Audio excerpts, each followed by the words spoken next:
Вітання! Це Бігус.Інфо, мене звуть Денис Бігус, і я не розповім вам бридкий анекдот про зворотню еволюцію людини у маленького представника породи гризунів, бо його не пропускає в ефір мій внутрішній притомний цензор. Але ви і самі згадаєте фінал цього анекдоту, коли я озвучу тему сьогоднішнього ефіру – санкції, РНБО. Ну, ті, яким всі раділи, коли ними прижали Медведчука. Я і сам радів. Крутий був хід. В наступних серіях санкцій все стало дрібніше, потім ще дрібніше. Санкційні списки роздувались і роздувались, а результат їх ставав максимально мишоподібним. Потім пішли чутки, що вхід і вихід у ці списки платний. З'явились підозри, що за допомогою внесення у списки зводять якісь внутрішні рахунки. Причому не РНБО зводить, бо РНБО не надто взагалі в курсі, кого туди вписали. І все це відбувалось на тлі юридичної розборки щодо правових підстав і наслідків цих санкцій. І всі геть перестали розуміти, що воно взагалі таке. І от сьогодні ми про все це і поговоримо. Що ці санкції вартують? Як їх уникають ще до накладання? Про вхід, про вихід, про зведення рахунків і про те, як до мишей. Ну, от буквально до мишей. Про що ви думаєте, коли чуєте словосполучення «санкції РНБО»? Мабуть, першим ділом про Віктора Медведчука? Чи може про його канали 112-й ZIK і NewsOne, які завдяки санкціям відійшли у світ не дуже приємних спогадів? Это краковая опухоль, которая возникла где-то в середине 90-х. Мы этого допустить не должны. Спасибо велике. Віктор Володимирович Медведчук. І вот это і є зло. Якщо думаєте саме про них, то це не дивно. По-перше, це приємні спогади. По-друге, саме з Медведчука, Козака і їхніх ЗМІ і почався серіал «Атракціон», який президент Володимир Зеленський згодом назвав українською «Чорною п'ятницею». В Україні з'явилась своя версія «Чорної п'ятниці». Бо засідання Ради національної безпеки і оборони, на яких приймаються рішення про санкції, як правило, відбуваються по п'ятницях. Ось. За цей рік РНБО наклала санкції вже на сотні людей і сотні підприємств, як українських, так і іноземних. І серед них далеко не всі такі відомі, як Медведчук і його телеканали. Там є і злодії в законі, і кримінальні авторитети, і контрабандисти, про більшість з яких більшість з вас точно мало що чула. І от справа в тому, що декому з них дали можливість з-під санкцій втекти. Декому дали час і нагоду вивести з-під санкцій свої активи. І сьогодні ми розкажемо, як це відбулося. Це не підлог, це шахрайство, це державна зрада. Ми покажемо факти і документи, які можуть свідчити про витоки інформації з Ради національної безпеки і оборони. І покажемо нашу спробу поспілкуватися про це з секретарем РНБО. Звідки я знаю, хто що робить? Скидували такий сленг. Ми навіть дійдемо до справи про смерть народного депутата Антона Полякова і до чоловіка, який одним з останніх спілкувався з нардепом перед його смертю. Ця особа з таким же прізвищем, але він не перебуває в санкційних списках. Гарантуємо, що після цього думки про санкції у вас будуть вже зовсім не такі приємні.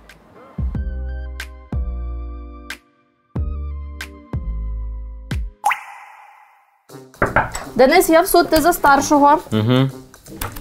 Денис, я на зйомку, дітей залишаю в офісі. Лишай.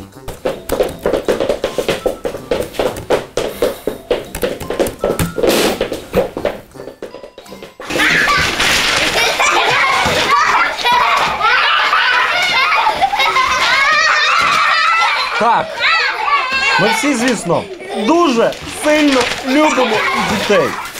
Але, ви розумієте, і особливо зараз, коли половина працює з дому, бо фрілансери, а друга половина, бо пандемія. Ми рекламуємо дитячий садочок, але насправді можливість сфокусованої роботи, а не оце все. І щасливу дитину ввечері. Бо, звісно, ми всі намагаємось приділяти дітям просто максимум уваги, але працювати теж потрібно. В результаті всі на нервах. Велика, бо робота горить, мале, бо увагу отримує недостатньо. І... Коротше, це реклама місця, яке дасть вам трішечки спокою та щастя. А вашій дитині ту саму так необхідну їй увагу. Доки ви розриваєтесь між 3 скайп-колами і 8 таск-листами, ваше мале переходить з малювання до танців, з танців до гончарства. Не буду багато розповідати про різні Монтессорі. Взагалі нічого про це розповідати не буду. Це, по-перше, не дивує, а по-друге, нічого про це не знаю. Спитайте працівників. Значне для мене Baby Club знаходиться на Бесарабці, тобто це саме центр Києва, і працює допізна. Достатньо допізна, щоб спокійно планувати собі якийсь скайп-кол на 19-ту. Так, зараз же вже хтось точно обурився, типу, о ти паскуда, ти лайно, ти пропонуєш здати дітоньку на цілий день. Та нема питань. Тут купа івентів для мам і тати, можливість хоч на цілий день долучитись до виховання своєї кровиноньки. Хочу побачити, татко, як ти цією можливістю скористаєшся. А от мамам зайде. Все, лінк під відео, а спонсор напису на футболці, неадекват з Укрексіму і невміння цих дітей читати. Взагалі, закон про санкції існує в Україні вже достатньо давно, ще з 2014 року. Просто донедавна його не використовували в режимі щомісячного атракціону. І взагалі приймали цей закон в першу чергу для того, щоб боротися з санкціями з російським агресором. Санкції стосуються тільки держави-агресора, тільки іноземних суб'єктів підприємницької діяльності, тільки іноземних компаній, іноземної агентури і всякої іншої гидоти, яка не дає можливості Україні жити. Механізм персональних санкцій передбачили на 2 кроки. Спочатку Рада національної безпеки і оборони приймає рішення про застосування санкцій, а потім президент своїм указом вводить його в дію. Видів санкцій передбачили 25, але нас в нашій історії найбільше будуть цікавити блокування рахунків і активів і заборона торгівельних операцій. Ну, бо це ж те, що умовного Медведчука і умовного контрабандиста болить найбільше, правда ж? Президент Петро Порошенко механізмом санкцій користувався досить рідко, і то переважно щодо представників Російської Федерації і бойовиків так званих ЛНР-ДНР. Але за президента Зеленського в лютому цього року все змінилося. Рада национальной безпеки та обороны Украины приняла решение о применении санкций к собственнику канала 112, ЗИК и Ньюзван. Санкції РНБО проти Медведчука і його оточення народу сподобалися. Санкції РНБО – це круто, вирішив народ. І в Офісі президента реакцію народу взяли до уваги і понеслися штампувати санкції далі. Дійшли і до контрабандистів, і до ворів в законі, і до кримінальних авторитетів. Але от що цікаво. Щоразу кількість часу між рішеннями РНБО про накладення санкцій і указами президента, які ці рішення в дію вводили, тобто фактично застосовували санкції, ця кількість часу була різною. Спочатку все відбувалося в один день. Рішення РНБО 2 лютого і указ президента 2 лютого. Рішення РНБО 19 лютого і указ 19 лютого. А далі почало відбуватися дивне. Відрізок часу між рішеннями і указами почав зростати. Влітку він переважно становив 6-7 днів, а одного разу очікування на указ розтягнулося більше, ніж на 2 місяці. Що ж відбувається в ці проміжки часу між рішеннями РНБО про застосування санкцій і указами президента про введення цих санкцій в дію? Це дуже хороше запитання, давайте на нього відповідати. Ну от, наприклад, перший список контрабандистів від 2 квітня. До нього потрапило 10 прізвищ, і більшість з них ви навряд чи знаєте, тому що ці люди переважно працюють в тіні. Наприклад, є там Валерій Пересоляк з Закарпаття. В широкому народі відомий хіба що як власник і президент футбольного клубу вищої ліги «Минай». І от тут стежимо за руками. Отже, 2 квітня відбувається засідання РНБО, і Володимир Зеленський робить свою заяву. Сьогодні вперше в історії України запроваджені персональні санкції, зокрема заблоковані активи, майно осіб, яких за аналітичними даними апарату РНБО та за даними Служби безпеки України можна назвати топ-10 української контрабанди. Але заяви президента мало. Санкції вводить в дію указ президента. Такий указ Зеленський підписав тільки на наступний день, 3 квітня. А 2 квітня увечері, близько 23:00, тоді, коли в нотаріусів вже глибоко неробочий час, Валерій Пересоляк в Державному реєстрі зникає з переліку засновників багатомільйонного будівельного бізнесу, 2 житлово-будівельних кооперативів в Ужгороді. Під санкції цей бізнес так і не потрапляє. Так само 2 квітня встиг скинути свій бізнес інший фігурант цієї топ-10 – Віктор Шерман. В цей день він вийшов зі складу засновників свого підприємства «Міра». Санкції на це підприємство також не наклали.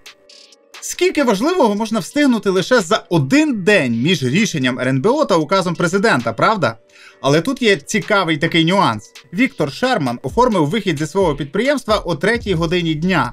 Але ані Володимир Зеленський, ані Олексій Данілов 2 квітня не повідомляли, хто саме потрапив під санкції. Неофіційна інформація у ЗМІ з'явилася значно пізніше, близько 8-ї години вечора. То звідки Шерман знав, що треба виводити бізнес з-під удару? Скажете збіг? О, тоді цікаво, що ви скажете далі. Наступна Чорна п'ятниця припала на четвер, 15 квітня.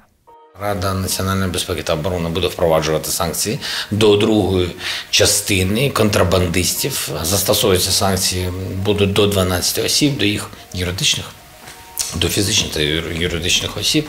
Осіб вийшло 13, але це не головне. Головне, що указ президента про введення в дію санкцій з'явився аж 21 квітня, тобто через 6 днів. І за ці 6 днів сталося багато цікавого. Наприклад, 20 квітня, за день до указу, одразу 3 свої підприємства скинув фігурант цього санкційного списку Едуард Кукоба. Під санкції РНБО потрапило лише одне з цих 3 підприємств. Однак ще цікавіша історія в іншого фігуранта ось цього другого списку контрабандистів – Олександра Черепинського.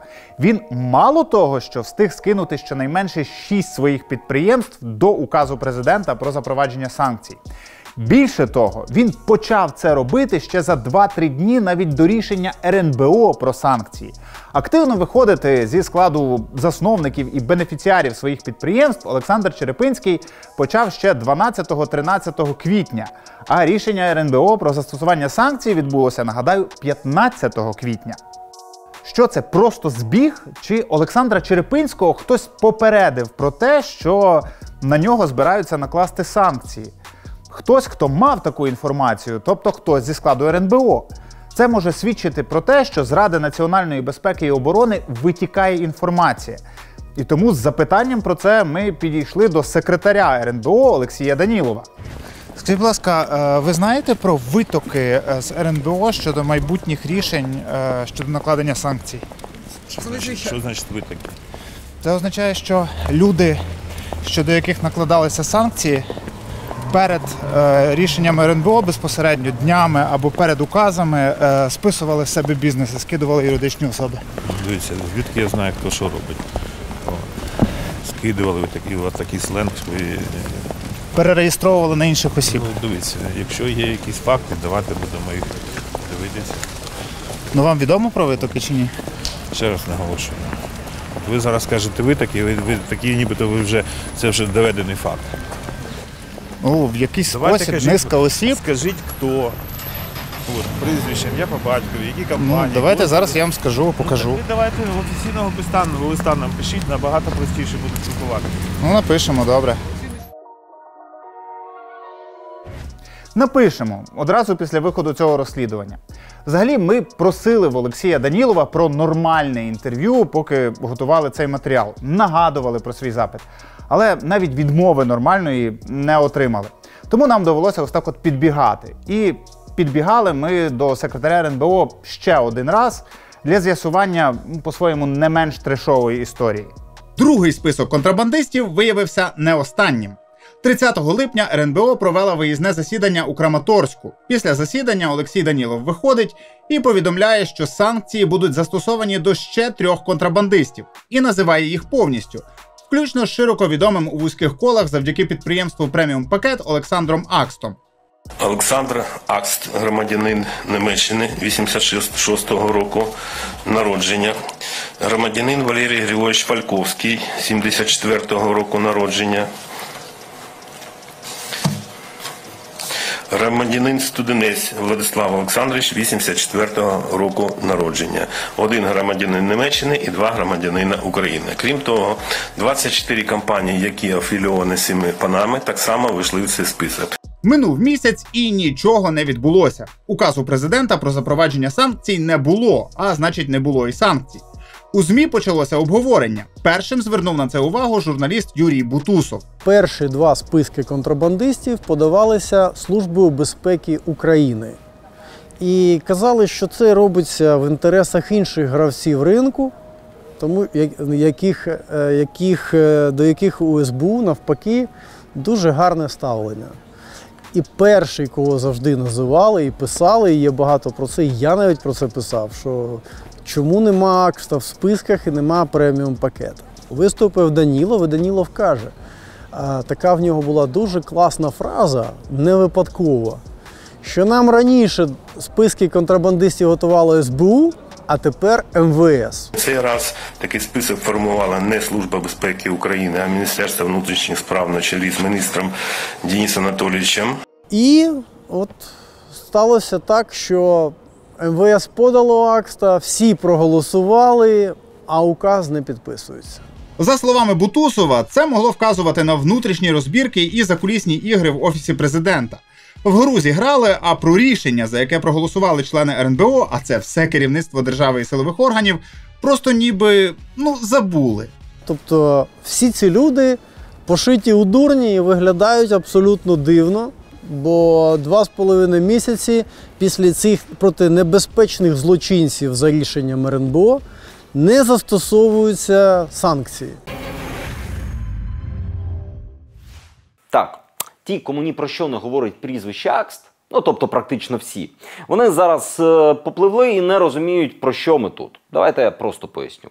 Коли в СБУ зайшли Кварталівці і Баканов, перше, що взяла під контроль служба, це контрабанду. І не в сенсі побороли, а в сенсі обрали собі улюбленого контрабандокотика. Оце був Акст. І його служба перевезень преміум пакет, яка доставляє приватні пересилки з-за кордону, і за обсягами доставки таке враження, що там півкраїни ними возить, але хоч хтось з вас у приватному порядку ними користувався, хтось взагалі про цю контору знає. Отож, схема на загал працює так. Ідуть контейнери товару, але юридично кожен пакуночок оформлений як індивідуальний. Так багато хто робить, але для свого пацана очі служби були міцно закриті, кишені непогано так відкриті, і преміум пакет, коротше. От як таку людину кинути під санкції? Як? Потім в СБУ пройшла кадрова чистка, і Акст таки опинився у санкційному списку. Однак вписали його туди не СБУ, а конкуруюча фірма – МВС. Однак вписати вписали, але без підписання другом Баканова, нормас я понизив Зеленського, так от, без підписання указу санкції не діяли. І все собі спокійно рухалось, як і раніше. Наша розмова з Бутусовим відбулася на початку жовтня. Офіційного пояснення, де указ, досі не було жодного. Найближче, що ми отримали до офіційної відповіді, це ще один наш підхід до секретаря РНБО у вересні. Ви після засідання РНБО 30 липня сказали про те, що будуть накладені санкції на декількох громадян, пов'язаних з контрабандою. Це Акст, Студенець і... Я сказав, це є рішення, яке сьогодні знаходиться в офісі. Немає указу.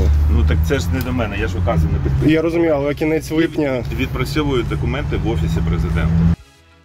Відпрацьовували врешті аж понад 2 місяці. Указ Зеленського про запровадження цих санкцій датований 6 жовтня. Якщо бути точним, минуло 68 днів.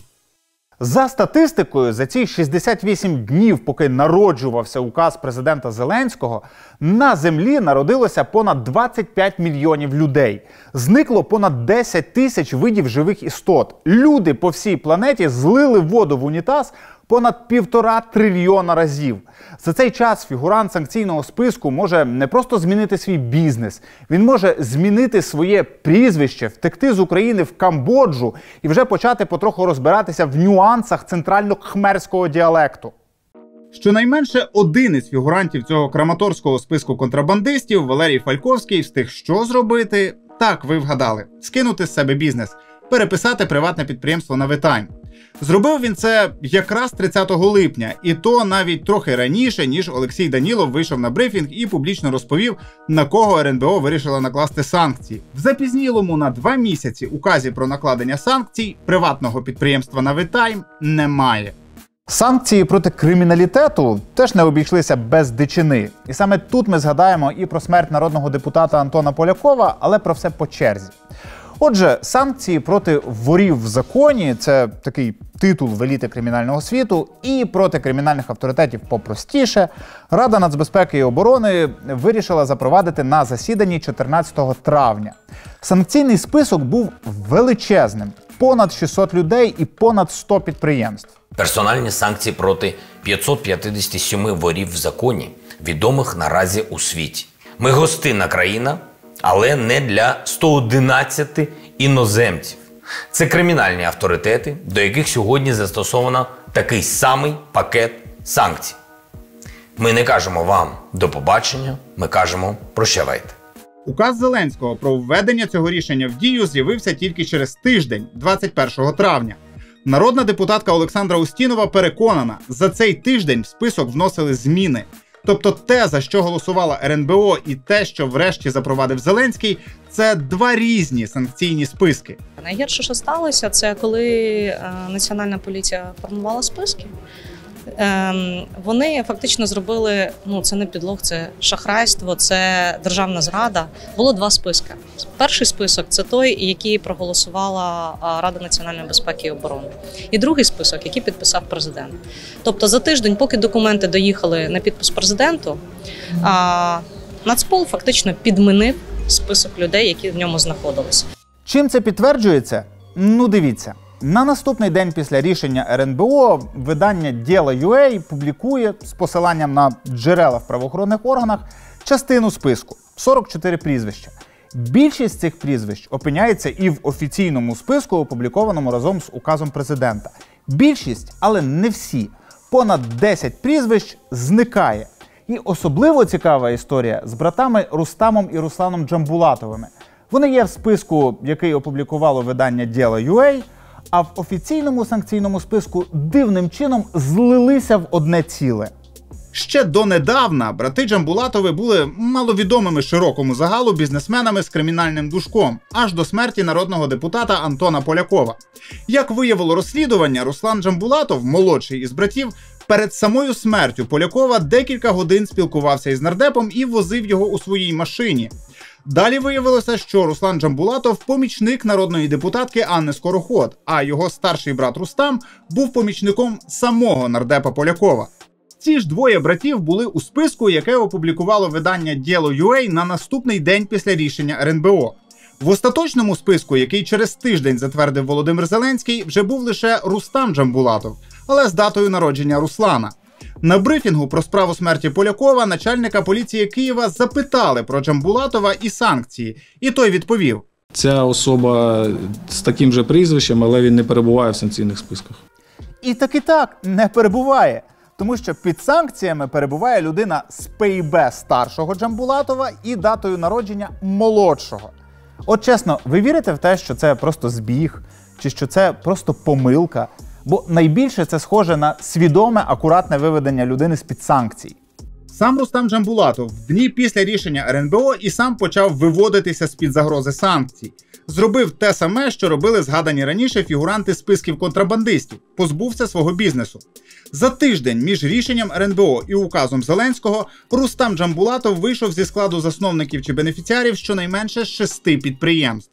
Але, як бачимо, такі заходи виявилися надлишковими. Між рішенням РНБО та указом списки просто змінили, вивівши братів Джамбулатових з-під удару. Насправді це підстава для всіх на найвищому національному рівні, тому що підставили РНБО, підставили президента, підставили СБУ, яке фактично теж провнуло це все. Зараз питання, хто в Національній поліції понесе за це відповідальність. Якщо за підміною списків справді стоїть Національна поліція, то є ще один цікавий момент. Бо Джамбулатов не просто помічник нардепа, а ще й має чіткий зв'язок з Нацполом. От є такий поліцейський Євген Шевцов, до зовсім недавнього часу заступник начальника головного слідчого управління Нацполу. У нього є дружина Альона Шевцова-Дегрік, а Рустам Джамбулатов свого часу був бізнес-партнером цієї дружини. Потенційний фігурант списку криміналітету і бізнес дружини поліцейського. Інь і янь. А ще у 2018 році ми показували, як Джамбулатов приїхав до прокурорів на футбольний турнір. Ось він з тодішнім прокурором Київської області Дмитром Чібісовим. Це приїхав нині підзабутий, але вкрай впливовий на початку 2010-х років Рустам Джамбулатов. Прокурор області обіймається із Джамбулатовим, і вони ховаються від сторонніх очей у дворах між будинками. Можлива підміна санкційних списків між рішенням РНБО і указом президента – не єдина проблема з санкціями до представників кримінального світу. Інша проблема – те, що до цих списків потрапили люди, які, очевидно, жодного стосунку до кримінального світу не мають. Наприклад, бійці з батальйону шейха Мансура, які на сході України воювали на нашому боці. І не лише вони. Мало того, що з'явилися добровольці, з того, що я розумію, з'явилися просто ліві люди. Деякі українського походження, які не мають жодного стосунку до кримінального світу, але в них, наприклад, там батьки, там громадяни Російської Федерації, були вони народжені в Російській Федерації, або в них просто не слов'янське прізвище. Тобто люди, які там займаються адвокатською діяльністю, там навіть депутати районних рад. Устінова говорила про це з червня. Секретар РНБО тоді категорично заперечував, що під санкції може потрапити хтось випадковий, хтось не той, хтось помилковий. Жодна випадкова людина не може попасти в санкційні списки. Чули? Жодна випадкова людина не може потрапити в санкційні списки. Хірургічна точність. А тепер той самий Данілов через 4 місяці на брифінгу у жовтні. Виявляється, були помилки. І не одна-дві. На превеликий жаль, в рішенні Ради нацбезпеки і оборони, які готувалися раніше, була свідома чи несвідома була помилка відносно 108 осіб, які ми вже виправили. Це було публічне визнання, що хірургічної точності в санкційних списках немає. А по-тихому виключати людей з санкційних списків почали ще трохи раніше. Рішенням РНБО від 5 жовтня з-під санкцій вивели 4 осіб. Серед них адвоката і депутата Васильківської міськради Михака Алексаняна, про якого та ж народна депутатка Олександра Устінова говорила як про абсолютно випадкову людину під санкціями ще з червня. Але це вже трохи інша історія. Наша історія про те, що майбутні фігуранти санкційних списків звідкись заздалегідь знають, що до них збираються застосувати санкції. І це означає, що у них або фантастична інтуїція, або у нас в Раді нацбезпеки і оборони сидить кріт. А це означає, що у нас дірява нацбезпека і оборона. Наша історія також про те, що люфт між рішеннями РНБО про застосування санкцій і указами Зеленського дає фігурантам можливість захистити свої активи. І час для Рішалова. Наша історія також про те, що цей люфт іноді дає можливість і змінити самі санкційні списки. Знаєте, це все викликає дуже багато серйозних запитань і вимагає серйозних відповідей. Але, на жаль, наше прохання про інтерв'ю і в Раді нацбезпеки і оборони, і в Офісі Президента проігнорували. Ось тут вони вирішили помовчати.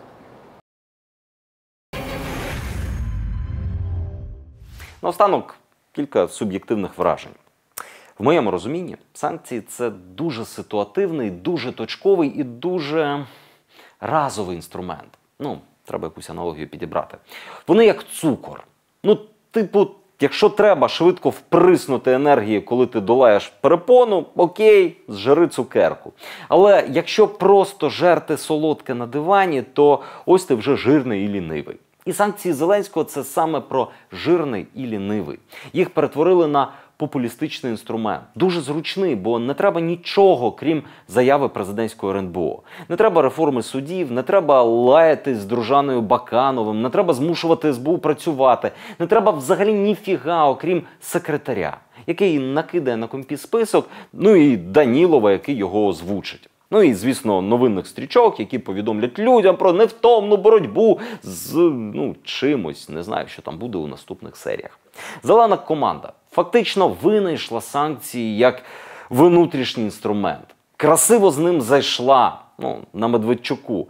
І сама ж у кілька місяців девальвувала його, обезцінила. Зробила смішним і недолугим. Боже, як звично. На цьому все. Побачимось. І традиційно для тих, хто дивиться до кінця, я нещодавно питав, що б ви хотіли бачити, і величезна кількість людей написали, що ми хотіли бачити, як ви приїдете в наше місце, в нас тут є от такий покидьок, в нас тут є от такий покидьок. Дивіться, величезна проблема, ми практично не виїжджаємо з Києва. На то є багато причин від банально організаційних і фінансових, тому що кудись їхати – це багато часу, це дорого і це кілька людей, які фактично на місяць вириваються з роботи. По-друге, я чесно скажу, більшість регіональних тем, на жаль, і на мій особистий превеликий жаль теж, не будуть цікаві в інших регіонах. А нам все ж таки треба намагатись охоплювати максимум. Я розумію, що є регіональні теми, які стріляють, і в нас ефір з Харкова про Кернеса набрав понад 1 мільйон переглядів, але він їх набрав, коли, якщо ви оце забезпечите з вашими регіональними покидьками, то і ми будемо не потрібні. Ось такі справи, тому, вибачте, ми все ж таки в 99% будемо працювати в Києві із київськими темами. А от що вам хотілося б побачити, які теми хотілося б розкрити, як приклад теми із санкціями, от про це пишіть. На жаль, їхати кудись ми не можемо. Все, до зустрічі.